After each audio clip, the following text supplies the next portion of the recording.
अगर आप बिगनर हैं, शुरुआती लेवल से अंग्रेज़ी को सीख रहे हैं, इंग्लिश को किस तरीके से सीखा जाए, कहाँ से शुरुआत करें कि हमको थोड़ी बहुत इंग्लिश पढ़नी आ जाए, एक तरीका पता चल जाए कि यहाँ से हम शुरू करेंगे तो इंग्लिश की शुरुआत हमको आगे तक किस तरीके से ले जानी है। तो देखिए, शुरुआत से इंग्लिश पढ़ने और लिखने का यहाँ पर मैं तरीका बताऊँगी, बहुत ही ईज़ी तरीके से। अगर आप बिगनर हैं, बिल्कुल शुरुआती लेवल से सीख रहे हैं तो यहाँ से शुरू कर सकते हैं। आपको सबसे पहले क्या करना होगा कि हिंदी के जो स्वर होते हैं, हिंदी के स्वर जिनको कि इंग्लिश में वोवल बोला जाता है, वो जो स्वर है उनको इंग्लिश में लिखना आना चाहिए। तो सबसे पहले आप देखें कि किस तरीके से यहाँ पर मैंने इंग्लिश में लिखे हैं, क्या मात्रा है, क्या पहचान है। जैसे यहाँ पर है ये अ, तो ये अ को है इंग्लिश में हम ए के सेंस में लिखते हैं, मतलब ए लिखते हैं अ के लिए। फिर यहाँ पर देखें आ है, आ के लिए हम ए, सिंगल ए और डबल ए दोनों का यूज़ करते हैं, ये आ की मात्रा होती है। ये है ई, जिसको कि छोटे ई के रूप से छोटे ई के रूप में आप बोलते हैं, तो ये ई के लिए, छोटी ई के लिए आई का इस्तेमाल करेंगे। इंग्लिश में जब भी छोटी ई के लिए अगर इंग्लिश में कुछ लिखना हो तो आई का इस्तेमाल करेंगे, और किस तरीके से लिखेंगे वो भी मैं कॉन्सेप्ट आपको क्लियर करूँगी। तो यहाँ पर ये जो है, ये छोटी की मात्रा इस तरीके से लिखी जाती है, और ये है आई, यानी कि छोटी के लिए इस आई का इस्तेमाल करेंगे। और ये है बड़ी ई, बड़ी ई के लिए डबल ई का इस्तेमाल किया जाता है, कहीं पर वाई और कहीं पर आई का इस्तेमाल किया जाता है। अब कहाँ कहाँ किया जाता है ये उच्चारण के ऊपर डिपेंड करता है। ये बड़ी ई की मात्रा है। ये है ऊ, यानी कि छोटा ऊ, ये है छोटे ऊ के लिए आप यू लिखेंगे, ये इसकी मात्रा है। छोटे ऊ के लिए आप क्या लिखेंगे, यू लिखेंगे। ये है बड़ा ऊ, और ये बड़े ऊ के लिए आपने लिखा डबल ओ, क्या लिखा, डबल ओ, और कहीं कहीं पर इसका यू के रूप में भी इस्तेमाल होता है। ये है बड़े ऊ की मात्रा। तो यहाँ अ से बड़े ऊ तक मैंने जो इनकी स्पेलिंग्स है वो बताई है, उनको याद कर लें। उसके बाद क्या करना है, ये है ए, ए के लिए हम ई लिखेंगे, क्या करेंगे, ए के लिए ई लिखेंगे, और ये है ए की मात्रा, ये इसको पढ़ेंगे आई, आई या ए करके इसको प्रोनाउंस किया जाता है। इसकी जो स्पेलिंग होती है, यानी जो लेटर्स क्या लिखते हैं, ए आई, और ये है आई की मात्रा। ये है ओ, ओ के लिए ओ लिखेंगे, इंग्लिश का लेटर ओ। फिर ये है ओ की मात्रा। आउ, आउ के लिए कहीं पर ए यू का इस्तेमाल होता है और कहीं पर होता है ओ यू का इस्तेमाल, और ये है आउ की मात्रा। ये है अंग, अंग के लिए कहीं पर ए एम, अम का जब उच्चारण होगा अम करके तो ए एम, और अन का साउंड आएगा तो ए एन, और ये बिंदी के रूप में हिंदी के अक्षरों के साथ इस्तेमाल किया जाता है इस अंग का। तो ये है अम या अन, दोनों तरीके से इसका उच्चारण होता है। आह के लिए आप ए एच का इस्तेमाल करेंगे, और ये बिंदी के रूप में अक्षर के आगे की तरफ लगाया जाता है, ये अह। तो चलिए, यहाँ पर ये जितने भी स्वर है, कहाँ पर कौन सी स्पेलिंग आती है, कौन सा अल्फ़ाबेट आता है, कौन से स्वर के लिए, कौन से वोवल के लिए, यानी कि आ के लिए आपने क्या लिखना है, छोटी ई के लिए कौन सी स्पेलिंग बनेगी, बड़े ऊ के लिए कौन सी स्पेलिंग बनेगी, तो ये एक झटके में आपको याद होनी चाहिए। इसके लिए ये याद कर ले, एक दो बार इनकी प्रैक्टिस कर ले। उसके बाद आपको देखना है कि जो कॉन्सोनेंट्स है ना, हिंदी के जो क ख ग जो आते हैं, जिनको व्यंजन बोलते हैं, इनको भी इंग्लिश में आपको आना चाहिए कि इनकी क्या स्पेलिंग बनती है, क्या स्पेलिंग होती है। जैसे कि यहाँ पर देखें, ये क है, ये जितने भी ये स्वर लिखे हैं ना, मैंने इसके नीचे हलंत दिया हुआ है, मतलब एक लाइन सी खींची हुई छोटी सी। तो ये जो हलंत इसको बोलते हैं हिंदी में, ये जो हलंत है ना, इसके लगने के बाद हमको ऐसा पता लगता है कि ये जो क है ना, ये पूरा नहीं है, यानी कि क आधा है, आधा है। पूरा क करने के लिए हम क्या करते हैं, इसमें अ का इस्तेमाल करते हैं। क्या करते हैं, अ का इस्तेमाल करते हैं, यानी आधा क और पूरा अ मिलकर एक व्यंजन बनाता है। एक व्यंजन मतलब आधा क मिला और अ मिला तो क बना पूरा, आधा ख और पूरा अ मिला तो ख बना पूरा, इस तरीके से बनता है। यानी जितनी भी व्यंजन है ना, उसके साथ अ लगा हुआ रहता है, ऐड रहता है। अब देखिए, जैसे मैंने आधा लिखा है ना क, तो क के लिए हम के लिखते हैं। अब इसको पूरा जब बनाएंगे ना, तो अ मिल जाएगा, यानी के साथ ए लग जाएगा। तो अगर पूरा लिखेंगे ना तो ये ध्यान रखना है के साथ ए लगाना है।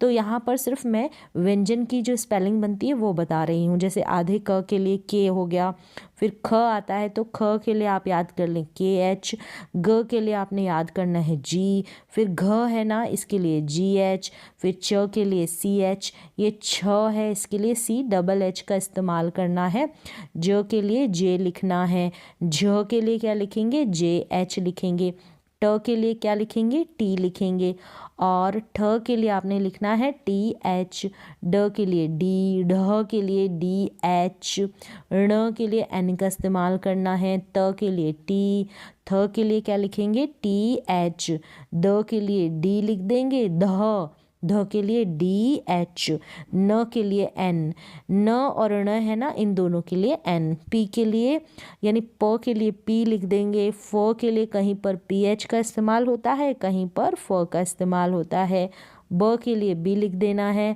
भ के लिए बी एच लिख देना है, म के लिए एम का यूज़ करना है, य के लिए वाई, फिर ये देखिए आर है, आर के लिए यानी र के लिए आर का यूज़ करना है, ल के लिए एल का यूज़ करना है, व है ना कहीं पर व के लिए डब्ल्यू आएगा, कहीं पर वी आएगा, श के लिए एस एच आएगा, और ये जो श है इसके लिए भी सेम एस एच आएगा, और ये स है इसके लिए सिर्फ एस आएगा, ह के लिए एच आएगा, क्ष है ना ये के एस एच आएगा इसके लिए, क्ष के लिए, ज्ञ से ज्ञानी के लिए जी वाई। तो यहाँ तक आपने क्या करना है ये याद कर लेने हैं जितने भी व्यंजन हैं, कॉन्सोनेंट्स है ना, इनको किस तरीके से हम इंग्लिश में लिखेंगे।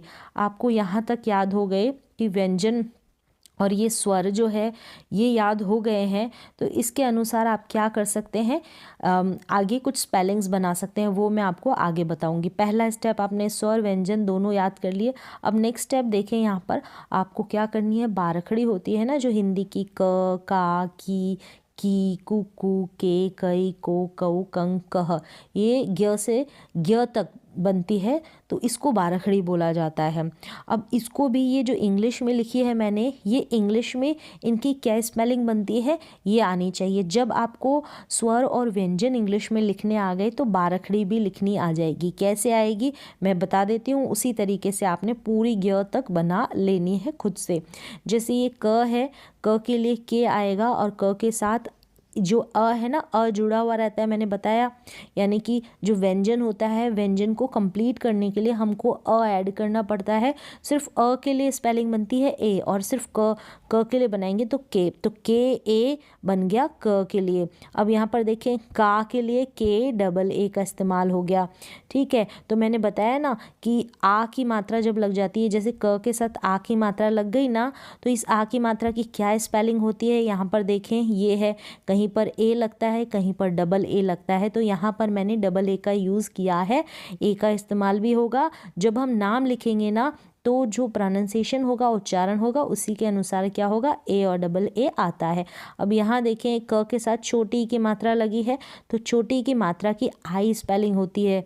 यहाँ पर देख सकते हैं आप, मैंने आई लिखा है ना, ये छोटी की मात्रा है, इसका इस्तेमाल हुआ है, इसलिए मैंने आई का यहाँ पर यूज़ किया है। तो इसी तरीके से ये जो क है, क के साथ बड़ी ई लग गई तो के डबल ई आ गई इसकी स्पेलिंग। फिर क के साथ छोटे ऊ की मात्रा लग गई, तो छोटे ऊ की मात्रा के लिए यू का इस्तेमाल होता है, तो कू की जो स्पेलिंग है के यू हो गई। फिर इसी तरीके से कू की यानी बड़ा ऊ की मात्रा लग गई तो के साथ डबल ओ का यूज़ हुआ है, क्योंकि बड़े ऊ की मात्रा के लिए डबल ओ होता है।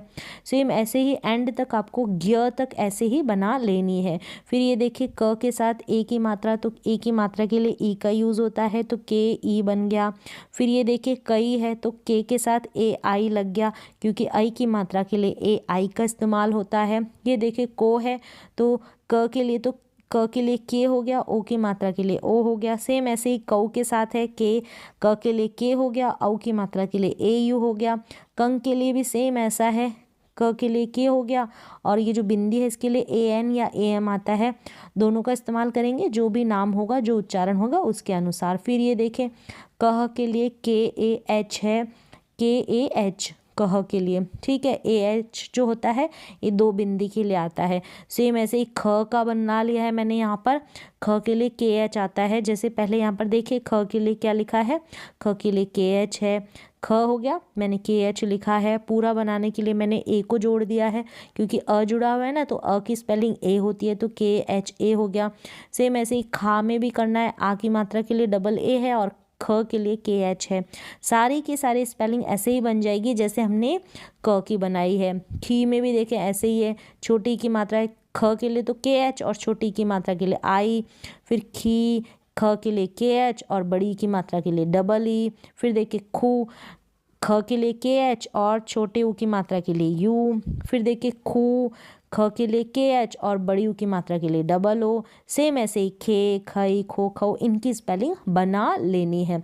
तो यहाँ तक आपको ये 3 स्टेप फॉलो करने हैं। पहला तो आपको जो स्वर है ना ए आ ई, इनको इंग्लिश में लिखना आना चाहिए। दूसरा स्टेप क्या है, जो व्यंजन है ना कॉन्सोनेंट, वो इंग्लिश में आने चाहिए। तीसरा ये बाराखड़ी इस तरीके से बनानी आनी चाहिए। दोनों स्टेप फॉलो कर लिए तो बाराखड़ी आ जाएगी। और उसके बाद क्या कर देना है, बस आपको जो हिंदी के नाम है उनको इंग्लिश में लिखने की प्रैक्टिस करनी है। और यही हेल्प करते हैं थोड़ी बहुत इंग्लिश पढ़ने में भी, ये स्टेप फॉलो करते हैं तो थोड़ी बहुत इंग्लिश पढ़ने में हेल्प मिल जाती है। उनके रूल्स अपने अलग होते हैं। देखें जैसे मैंने लिखना है अमन है, अमन की स्पेलिंग लिखना है तो क्या करना है, अ आ गया, अ के लिए ए बनता है। पहले इनको इस तरीके से अलग अलग करेंगे, फिर म के लिए एम आता है, ठीक है। अब ये म पूरा है, देखें म पूरा है तो इसलिए एम ए लगाए, क्योंकि पूरा है तो ए जो है ना अ का साउंड आ रहा है उच्चारण, इसलिए एम ए। फिर न, देखें न के लिए एन लिखा है। अब यहाँ पर न को जब भी हम ऐसे नाम लिखेंगे लास्ट में जो भी व्यंजन आएगा ना, जैसे न आ रहा है, कोई मात्रा नहीं होगी तो सिर्फ एन लिखेंगे, इसके साथ ए नहीं लगाएंगे। और क्यों नहीं लगाएंगे, जैसे मैंने बोला अमन, अब लास्ट में न को जब मैं बोल रही हूँ ना अमन, न को मैं ज़्यादा खींच के नहीं बोल रही हूँ, इसलिए सिर्फ मैंने एन लिखा है, एन के बाद ए नहीं लगाया है। इस तरीके से प्रैक्टिस करनी है। देखें अ के लिए ए लिखा, म पूरा है, म बोल रही हूँ तो एम ए आ जाएगा, पूरा है। और न लास्ट में न नहीं न, तो एन लिखा है, ए नहीं लिखा मैंने। आधे रूप में इसका उच्चारण हुआ है। अब देखिए रमन में भी सेम ऐसा ही है। रमन में क्या है, अ के लिए जैसे मैंने बताया ए का इस्तेमाल बताया मैंने। अ के लिए देखें यहाँ पर अ के लिए किसका यूज़ किया हमने, अ के लिए ए का इस्तेमाल किया है। सेम ऐसे ही शुरू में हो रहा है तो ए का इस्तेमाल किया, आ जाता ना तो डबल ए हो जाता, और कहीं कहीं पर सिंगल ए का भी यूज़ किया जाता है। अब देखिए रमन में क्या किया है, पहले है र पूरा है तो आर ए, र की स्पेलिंग हो गई आर ए। फिर म की स्पेलिंग क्या है एम ए। फिर न, लास्ट में जो होगा ना मात्रा नहीं होगी, जो भी व्यंजन होगा सिर्फ एन लिखेंगे, यानी कोई भी हो सकता है, एन हो सकता है, एम, उसके साथ मैंने ए नहीं लगाया है। एंड में ये ध्यान रखना है। क्यों नहीं लगाया, क्योंकि उच्चारण के अनुसार ही हम जो नाम होते हैं इनकी स्पेलिंग बनाते हैं। जैसा हम बोलते हैं वैसी ही स्पेलिंग बनती है। अब कमल में देखें क म ल, देखिए पहले है क तो के ए क, फिर म एम ए, ल के लिए एल आएगा, ए नहीं लगाया। क्यों नहीं लगाया, अभी मैंने आपको क्लैरिफाई कर दिया। अब देखें यहाँ पर ये तो बिना मात्रा वाले थे, अब ये कुसुम है, यहाँ पर छोटी ऊ की मात्रा लगी है। देखें कुसुम है, ऐसे अलग अलग किया मैंने ताकि इजी हो जाए लिखना। सबसे पहले क्या करेंगे, क लिखेंगे, ये लिखा क यानी के। फिर इसके नीचे किसकी मात्रा लगी, छोटे ऊ की मात्रा, तो यू लिखा। फिर स लिखा, एस लिख दिया स के लिए। फिर छोटे यू की मात्रा तो यू लिख दिया। लास्ट में एम है, कोई मात्रा नहीं है तो म है ना, कोई मात्रा नहीं है तो एम लिखा है। समझ में आ गया। सिर्फ मात्राओं के अनुसार और जो व्यंजन है उनके अनुसार स्पेलिंग बना देनी है। अब देखिए खुशी में, देखें खुशी को ऐसे अलग कर दिया, आपने भी ऐसे अलग कर लेना है। ख पहले लिखेंगे के एच, फिर छोटे यू की मात्रा तो यू, फिर श लिखेंगे एस एच, फिर क्या है बड़ी ई की मात्रा है। अब याद रखें कि बड़ी ई की मात्रा के लिए हम डबल ई का यूज़ करते हैं, लेकिन मैंने यहाँ पर लिखा आई। क्यों लिखा है, जैसे अभी मैंने आपको समझाया कि उच्चारण के ऊपर हम विशेष ध्यान देते हैं। ज़्यादा जो फोकस होता है प्रोनाउंसिएशन के ऊपर होता है, उच्चारण के ऊपर होता है। अब यहाँ पर उच्चारण में ज़्यादा प्रेशर नहीं दिया जा रहा है, लिखा तो बड़ी ई जा रहा है, लेकिन एंड में जो होता है ना, जितने भी हम उच्चारण उच्चारण करते हैं, जो अक्षर आएंगे वहाँ पर हम बहुत ज़्यादा प्रेशर देकर नहीं करते हैं, इसलिए यहाँ पर इंग्लिश में डबल ई का यूज़ न कर कर आई का किया जाता है। अब खुशी, शी को खींच नहीं रहे हैं, सिर्फ बोल रहे हैं खुशी खुशी। अब हमको पता तो चल गया, यहाँ पर तो हिंदी में लिखेंगे तो बड़ी ई लिखेंगे, लेकिन इंग्लिश में यहाँ आई लिखना है उच्चारण के कारण। अब देखें आगे, देखें ये है मनीषा। मनीषा को अलग कर दिया। सबसे पहले MA, फिर न के लिए N लिखेंगे, ए नहीं लिखेंगे, क्योंकि यहाँ क्या है, बड़ी की मात्रा है। अब देखिए बड़ी की मात्रा है लेकिन आई लिखा है, तो यहाँ पर आप डबल ई का इस्तेमाल भी कर सकते हैं और आई का इस्तेमाल भी कर सकते हैं, दोनों सही है। क्यों? क्योंकि उच्चारण के ऊपर ध्यान रखना है। अब आपने जो मनीषा नाम रखा है ना, मनीषा है या और ज़्यादा खींच के मनीषा है, तो आप डबल ई और आई दोनों का इस्तेमाल कर सकते हैं उच्चारण के बेस पर। अब देखिए श है तो SH लिखा, आ की मात्रा के लिए ए लिख दिया। मात्रा है ना आ की, इसलिए ए लिखा है। अगर मात्रा नहीं होती तो कुछ नहीं लिखते, SH तक एंड हो जाता है ये नाम। अब देखें ऐसे ही समीर। समीर को ऐसे अलग किया मैंने, पहले SA, म के लिए M लिखा, क्योंकि यहाँ पर इसके साथ बड़ी की मात्रा लगी है तो डबल ई लगा दिया। मी और R के लिए, र के लिए R लिख दिया, कोई मात्रा नहीं है, सिर्फ R लिखकर छोड़ दिया। अब देखें यहाँ पर दीपिका नाम है।